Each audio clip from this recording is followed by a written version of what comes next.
When the COVID-19 pandemic was announced in Uganda in March 2020, closure of schools then followed. The education of 15 million children was disrupted, with many cases of increased early teenage pregnancies, increased risks such as physical and sexual abuse, hazardous and exploitative child labor being reported high.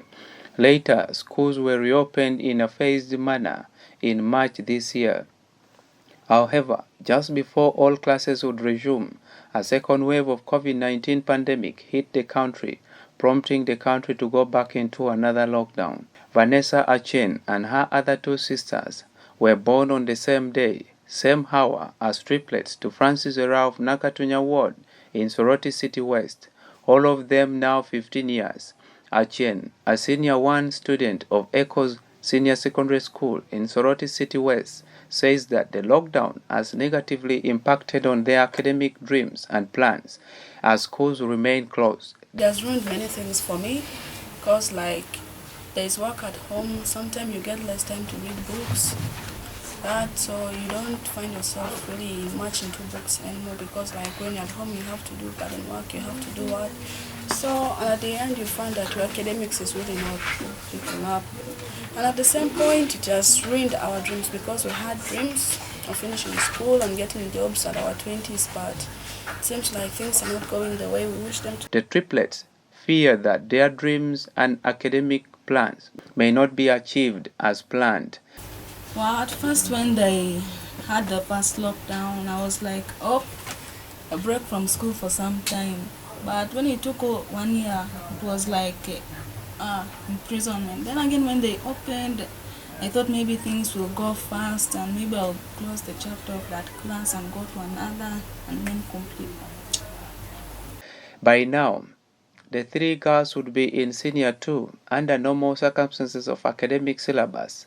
Achen says in 2020, they sat in class for 1 month, and this year, 3 weeks only, and the second wave again came into the country, hence sending the country in another lockdown. What is more hurting to this triplet is that they are growing older every day. Unlike during the normal promotions to the next class, the triplets have no hope of being promoted to senior 2, but they will instead go back to senior 1. Achen expressed fear that her dream of becoming a doctor as early as possible may be delayed now, therefore advising the government to consider reopening schools. Their brother, Philemon Epechu, is a 17-year-old and in senior 3.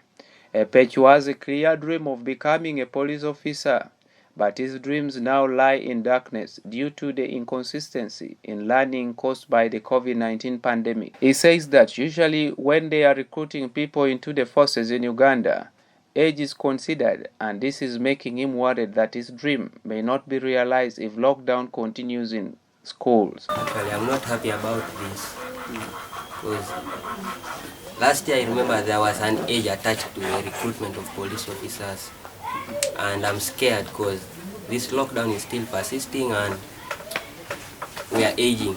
We are not remaining young. So I'm scared like that time might come when I'm ready and I'll be denied because of my age. Hadrian Apio, the triplet sister to Vanessa Achen and Lona Adong Akado, with a dream of becoming a doctor, just like her sister Achen says. They have come up with some guiding principles as they stay at home waiting for schools to be reopened. In these principles, the sisters have made a draft of sexual purity commitment before God and man, pledging to stay away from unnecessary movements that may expose them into premarital sex and ends up conceiving at a tender age. Apio says they manage by engaging in home chores to occupy their minds, reading Bibles, books, and practicing writing. Put myself, stay inside, avoid getting friends who advise me on doing wrong things. Just love staying around the compound here, not going to the dark corners, outside their center by myself.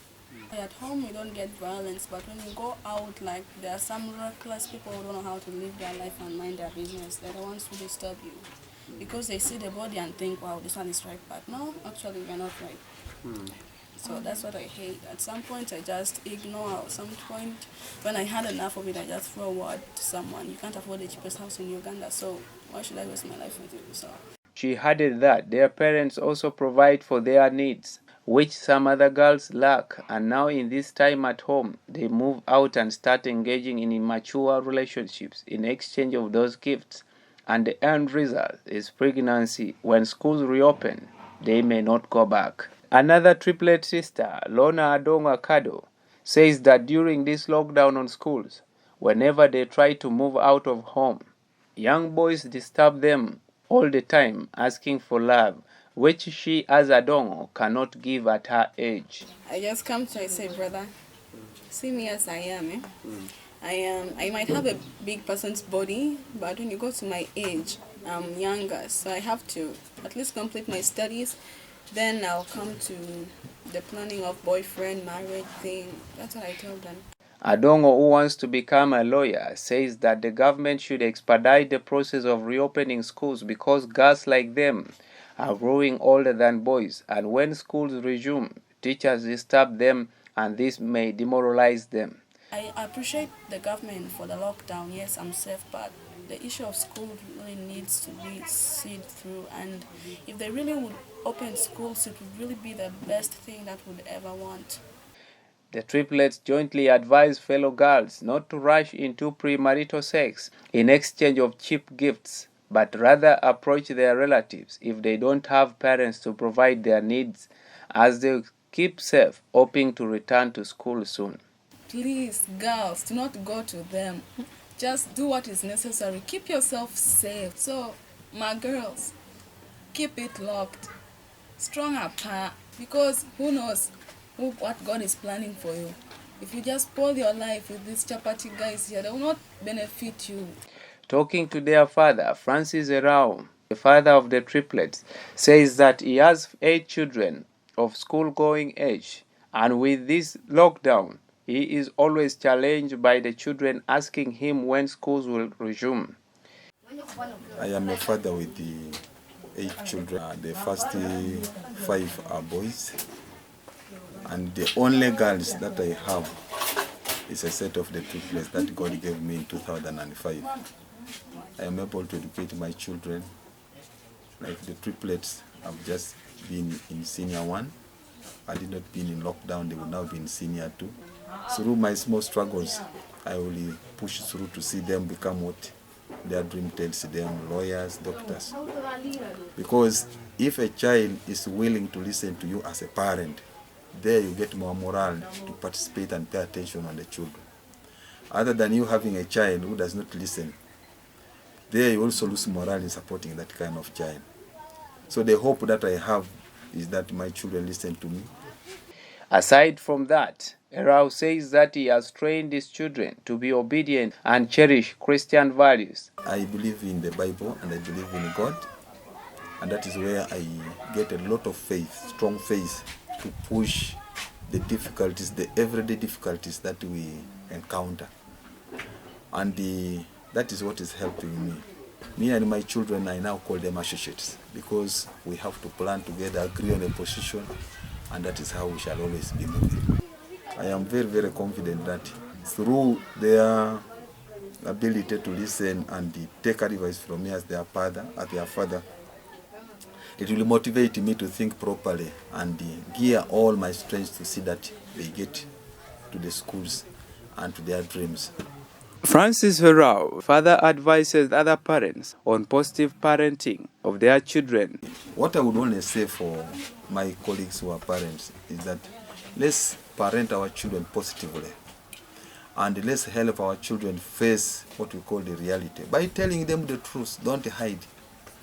I have parents out there who fear telling their children about HIV, telling children about teenage pregnancy, failing to even have meetings with their children to listen to their needs, and that becomes a very big problem. The government of Uganda is considering the vaccination of learners aged between 12 and 18 as one of the means to ensure safety and sustainable resumption of teaching and learning activities. The idea, according to Janet Kataha Museveni, the minister in charge of education and sports, is part of the plan developed by the Education COVID-19 Response Committee and the National Task Force on COVID-19 disease to control possible surge of infection among school-going children. Currently, the country is vaccinating people countrywide, and teachers are among the category of people who are strongly encouraged to go and get vaccinated as the government plans on reopening schools. Stephen Milan Enatu reporting.